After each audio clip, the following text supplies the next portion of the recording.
আকাশবাণী কলকাতা। খবর পড়ছি প্রবীর ভট্টাচার্য। আজকের বিশেষ খবর হল, প্রধানমন্ত্রী নরেন্দ্র মোদী আজ আকাশবাণীর মন কি বাত অনুষ্ঠানে তাঁর চিন্তাভাবনা দেশ বিদেশের মানুষের সঙ্গে ভাগ করে নেবেন। মাসিক এই বেতার অনুষ্ঠানের এটি ১২৮তম পর্ব। প্রধানমন্ত্রী নরেন্দ্র মোদীর সভাপতিত্বে ছত্তিশগড়ে ৬০তম সর্বভারতীয় পুলিশের ডিজি এবং আইজিদের ৩ দিনের সম্মেলন গতকাল শুরু হয়েছে। সংসদের শীতকালীন অধিবেশন আগামীকাল থেকে শুরু হচ্ছে। সরকার আজ নতুন দিল্লিতে সর্বদলীয় বৈঠক ডেকেছে। পশ্চিমবঙ্গে কোনো বৈধ ভোটারের নাম যাতে বাদ না পড়ে এবং অবৈধ ভোটারের নাম তালিকাভুক্ত না হয় তা সুনিশ্চিত করতে জেলা নির্বাচনী আধিকারিক এবং ইআরওদের স্পষ্ট নির্দেশ দেওয়া হয়েছে। ভারতের কিদাম্বি শ্রীকান্ত এবং গায়ত্রী গোপীচাঁদ ও তৃষা জুলি জুটি সৈয়দ মোদি আন্তর্জাতিক ব্যাডমিন্টন প্রতিযোগিতার ফাইনালে উঠেছেন। আসছি বিস্তারিত খবরে। প্রধানমন্ত্রী নরেন্দ্র মোদী আজ আকাশবাণীতে মন কি বাত অনুষ্ঠানে তার চিন্তাভাবনা দেশ বিদেশের মানুষের সঙ্গে ভাগ করে নেবেন। এটি হবে মাসিক এই বেতার অনুষ্ঠানের ১২৮তম পর্ব। বেলা ১১টা থেকে আকাশবাণী এবং দূরদর্শনের সবকটি চ্যানেল এবং আকাশবাণীর news on AIR website, mobile app, প্রধানমন্ত্রীর দপ্তর, তথ্য সম্প্রচার মন্ত্রকের ওয়েবসাইট ও ইউটিউব চ্যানেলে এই অনুষ্ঠান সম্প্রচারিত হবে। হিন্দিতে ওই অনুষ্ঠান সম্প্রচারিত হওয়ার পরেই আঞ্চলিক ভাষায় শোনা যাবে এর তর্জমা। প্রধানমন্ত্রী নরেন্দ্র মোদী ছত্তিশগড়ের ৬০তম সর্বভারতীয় পুলিশের ডিজি এবং আইজিদের ৩ দিনের সম্মেলনে আজও অংশ নেবেন। গতকাল এই সম্মেলন শুরু হয়েছে। এক সোশ্যাল মিডিয়া পোস্টে শ্রী মোদী জানান, রায়পুরে পুলিশের ডিজি ও আইজিদের এই সম্মেলনে ভারতের নিরাপত্তা ব্যবস্থার বিভিন্ন দিক নিয়ে বিস্তারিত আলোচনা চলছে। এক্ষেত্রে সর্বোচ্চ প্রদর্শন এবং উদ্ভাবনের এটি অন্যতম ফোরাম বলেও তিনি জানান। নয়া রায়পুরের ইন্ডিয়ান ইনস্টিটিউট অব ম্যানেজমেন্টে গতকাল ৩ দিনের এই সম্মেলন শুরু হয়। গতকাল ও আজ নির্ধারিত সূচি অনুযায়ী বিভিন্ন আলোচনায় প্রধানমন্ত্রী অংশগ্রহণ করবেন।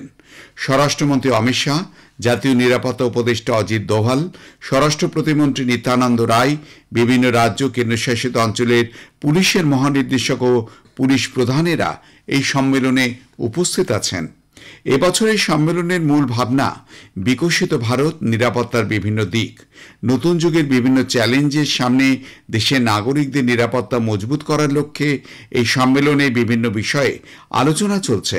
চরম বামপন্থা সহ জাতীয় নিরাপত্তা সংক্রান্ত বিষয়, সন্ত্রাসবাদ দমন, বিপর্যয় মোকাবিলা, নারী নিরাপত্তা এবং পুলিশের কাজে ফরেনসিক বিজ্ঞান ও কৃত্রিম বুদ্ধিমত্তার ব্যবহারের মতন বিষয়গুলি নিয়ে সম্মেলনে বিস্তারিত আলোচনা হয়েছে। প্রধানমন্ত্রী বিশেষ সেবা প্রদর্শনের জন্য এই সম্মেলনে রাষ্ট্রপতি পুলিশ প্রদান করবেন। সংসদে শীতকালীন অধিবেশনের আগে আজ সরকার নতুন দিল্লিতে সর্বদলীয় বৈঠক ডেকেছে। সংসদ বিষয়ক মন্ত্রী কিরেন রিজিজু সংসদের উভয় কক্ষের রাজনৈতিক নেতাদের সঙ্গে কথা বলবেন। এই অধিবেশনে লোকসভা ও রাজ্যসভার কাজ সুষ্ঠুভাবে পরিচালনার জন্য সরকার সমস্ত রাজনৈতিক দলের কাছে সহযোগিতা চাইবে। নতুন দিল্লিতে গতকাল সাংবাদিকদের রিজিজু বলেন, বৈঠকে সরকার সমস্ত দলের বক্তব্য শুনবে। উল্লেখ্য, সংসদের শীতকালীন অধিবেশন আগামীকাল শুরু হচ্ছে। উপরাষ্ট্রপতি সিপি রাধাকৃষ্ণন আজ হরিয়ানার কুরুক্ষেত্র সফরে যাবেন। সফরকালে তিনি কুরুক্ষেত্রের এনআইটির 20তম সমাবর্তনে প্রধান অতিথি হিসেবে যোগ দেবেন। তিনি আন্তর্জাতিক গীতা মহোৎসবের পাশাপাশি অনুষ্ঠিত অখিল ভারতীয় দেবস্থানম সম্মেলনেও যোগ দেবেন। খবর শুনছেন আকাশবাণী কলকাতা থেকে। আমাদের সংবাদ শোনা যাবে ইউটিউব চ্যানেল আকাশবাণী সংবাদ বাংলা, ফেসবুক ও ইনস্টাগ্রাম আকাশবাণী সংবাদ কলকাতা এবং এক্স হ্যান্ডেল এআইআর নিউজ কলকাতাতে। কোনো যোগ্য ভোটারের নাম যাতে তালিকা থেকে বাদ না পড়ে এবং কোনো ভুয়ো বা অযোগ্য ভোটার যাতে তালিকায় স্থান না পায় তা নিশ্চিত করতে জেলা নির্বাচনী আধিকারিক এবং ইআরওদের নির্দেশ দিয়েছেন পশ্চিমবঙ্গের মুখ্য নির্বাচনী আধিকারিক এবং ইলেকটোরাল রোল অবজারভাররা।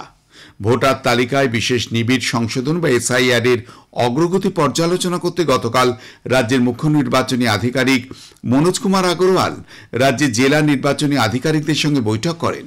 উপস্থিত ছিলেন নির্বাচন কমিশন নিযুক্ত special roll observer Subrata Gupta এবং 12 জন electoral roll observer. Video conferencing এর মাধ্যমে এই বৈঠকে যোগ দেন সমস্ত জেলা নির্বাচনী আধিকারিক এবং ইলেকটোরাল রেজিস্ট্রেশন অফিসার বা ইআরওরা। এর আগে গতকাল দুপুরে কলকাতার Bengal chamber of commerce and ইন্ডাস্ট্রিতে ইলেকটোরাল রোল অবজারভারদের সঙ্গে বৈঠকে বসেন মুখ্য নির্বাচনী আধিকারিক। নেতৃত্ব নিয়ে দ্বন্দ্বের মধ্যে কর্ণাটকের মুখ্যমন্ত্রী সিদ্দারামাইয়া বেঙ্গালুরুতে তাঁর বাসভবনে গতকাল উপমুখ্যমন্ত্রী ডি.কে শিবকুমারের সঙ্গে বৈঠক করেন। বৈঠকের পর যৌথভাবে তাঁরা সাংবাদিকদের জানান, বিধানসভা নির্বাচনে তারা একসঙ্গে কাজ করছে এবং আগামী দিনেও তারা একজোট হয়ে কাজ করবেন। মুখ্যমন্ত্রী বলেন, তারা ডিসেম্বরের 8 তারিখ থেকে শুরু হতে চলা শীতকালীন অধিবেশন নিয়ে ও পরবর্তী বিধানসভা নির্বাচনের রণকৌশল নিয়েও আলোচনা করবেন। কংগ্রেসের উচ্চতর নেতৃত্বের নির্দেশ পালন করতেও তারা প্রস্তুত বলে জানান মুখ্যমন্ত্রী। উল্লেখ্য, ডি.কে শিবকুমার এই মুখ্যমন্ত্রী হওয়ার জল্পনার প্রেক্ষিতে এই বৈঠক অত্যন্ত গুরুত্বপূর্ণ ছিল। অসামরিক উড়ান চলাচল কর্তৃপক্ষ ডিজিসিএ জানিয়েছে, দেশে 338টি বিমানের মধ্যে 270টিতে সফটওয়্যারের আপগ্রেড সম্পন্ন হয়েছে। এর মধ্যে রয়েছে ইন্ডিগো, এয়ার ইন্ডিয়া এবং এয়ার ইন্ডিয়া এক্সপ্রেসের বিমান। বাকি 68টি বিমানের আপগ্রেডেশন শীঘ্রই সম্পন্ন হবে। এয়ারলাইন্সগুলি বাধ্যতামূলক সুরক্ষা পরিবর্তন না করা পর্যন্ত এয়ারবাস A320 পরিচালিত উড়ানগুলি অবিলম্বে বন্ধ করার নির্দেশ দেওয়ার পর সফটওয়্যার আপগ্রেডেশনের কাজটি করা হচ্ছে। এই ব্যাপক পদক্ষেপে এয়ারবাস A318, A319, A320 এবং A321 পরিচালিত বিমানগুলি বন্ধ করে দেওয়ার নির্দেশ দেওয়া হয়। একটি বিজ্ঞপ্তিতে ডিজিসিএ জানিয়েছে যে প্রয়োজনীয় সুরক্ষা মান পূরণ না করে কোনো বিমান পরিষেবা চালিয়ে যাওয়া উচিত নয়। ভারত ইউনেস্কোর এক্সিকিউটিভ বোর্ডের সদস্য হিসাবে পুনরায় নির্বাচিত হয়েছে। 2025 থেকে 2029 এই সময়সীমার জন্য নির্বাচিত হয়েছে ভারত। ইউনেস্কোতে ভারতের স্থায়ী প্রতিনিধির সোশ্যাল মিডিয়া পোস্টে জানানো হয়েছে, বহুপাক্ষিক ব্যবস্থার প্রতি ভারতের দৃঢ় অবস্থান এবং শিক্ষা, সংস্কৃতি, বিজ্ঞান, যোগাযোগ এবং তথ্যের আদান প্রদান বিষয়ে ইউনেস্কোর কার্যক্রমের প্রতি ভারতের অবিচল অঙ্গীকারের প্রতিফলন হল এই নির্বাচন। অন্তর্ভুক্তিমূলক মানব কেন্দ্রিক উন্নয়ন এবং দেশগুলির মধ্যে সহযোগিতা জোরদার করার লক্ষ্যে ভারতের দৃষ্টিভঙ্গির উপর গোটা বিশ্ব ভরসা রাখছে বলেও ওই পোস্টে উল্লেখ করা হয়েছে। মার্কিন প্রেসিডেন্ট ডোনাল্ড ট্রাম্প গতকাল ভেনেজুয়েলার আকাশসীমা সম্পূর্ণরূপে বন্ধ করে দেওয়া উচিত বলে ঘোষণা করেছেন। প্রেসিডেন্ট নিকোলাস মাদুরোর উপর চাপ বৃদ্ধি করে সামাজিক মাধ্যমের এক পোস্ট করেন ট্রাম্প। তবে ভেনেজুয়েলার পক্ষ থেকে এই পোস্ট সম্বন্ধে তাৎক্ষণিকভাবে কোনো প্রতিক্রিয়া জানানো হয়নি। মার্কিন প্রতিরক্ষা বিভাগও মন্তব্য করতে অস্বীকার করেছে। উল্লেখ্য, কয়েক মাস ধরে সামরিক বাহিনীর উপস্থিতিতে ক্যারিবিয়ান অঞ্চলে মার্কিন মাদক বিরোধী অভিযান চলছে। সম্প্রতি এই প্রসঙ্গে ট্রাম্প বলেন, সন্দেহভাজন ভেনেজুয়েলা পাচারকারীদের লক্ষ্য করে এবার স্থল অভিযান শীঘ্রই শুরু হতে পারে। ইউক্রেনের রাজধানী কিয়েভে রাতভর রাশিয়ার ড্রোন ও ক্ষেপণাস্ত্র হামলায় 3 জন নিহত, 29 জন আহত হয়েছেন। শহরে মেয়র ভিতালি ক্লিটস্কো জানিয়েছেন, গুরুত্বপূর্ণ সরকারি ও বেসরকারি পরিকাঠামো এবং নাগরিকদের বাসস্থান লক্ষ্য করেই এই হামলা চালানো হয়। সৈয়দ মোদি আন্তর্জাতিক ব্যাডমিন্টন টুর্নামেন্টে ভারতের কিদাম্বি শ্রীকান্ত এবং মহিলাদের ডাবলসে গায়ত্রী গোপীচাঁদ তৃষা জলি জুটি ফাইনালে উঠেছেন। লখনৌতে গতকাল সেমিফাইনালে শ্রীকান্ত স্বদেশের মিঠুন মঞ্জুনাথকে 21-15, 19-21, 21-13 গেমে হারিয়ে ফাইনালে পৌঁছান। ফাইনালে তিনি হংকংয়ের জেসন গুনাওয়ানের মুখোমুখি হবেন। অন্যদিকে গায়ত্রী গোপীচাঁদ এবং তৃষা জলির জুটি মালয়েশিয়ান জুটি ওং সিন ই ও কার্মেন টিংকে 21-11, 21-15 হারিয়ে ফাইনালে খেলার যোগ্যতা অর্জন করেছেন।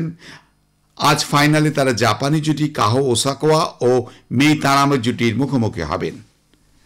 শেষ করার আগে খবরে বিশেষ কিছু অংশ আরও একবার। প্রধানমন্ত্রী নরেন্দ্র মোদী আজ আকাশবাণী মন কি বাত অনুষ্ঠানে তার চিন্তাভাবনা দেশ বিদেশে মানুষের সঙ্গে ভাগ করে নেবেন। মাসিক এই বেতার অনুষ্ঠানের এটি 128তম পর্ব। প্রধানমন্ত্রীর সভাপতিত্বে ছত্তিশগড়ের 60তম সর্বভারতীয় পুলিশের ডিজি এবং আইজিদের 3 দিনের সম্মেলন গতকাল শুরু হয়েছে। খবর শেষ হলো। পরে খবর জাতীয় সংবাদ 7টা 25 মিনিটে।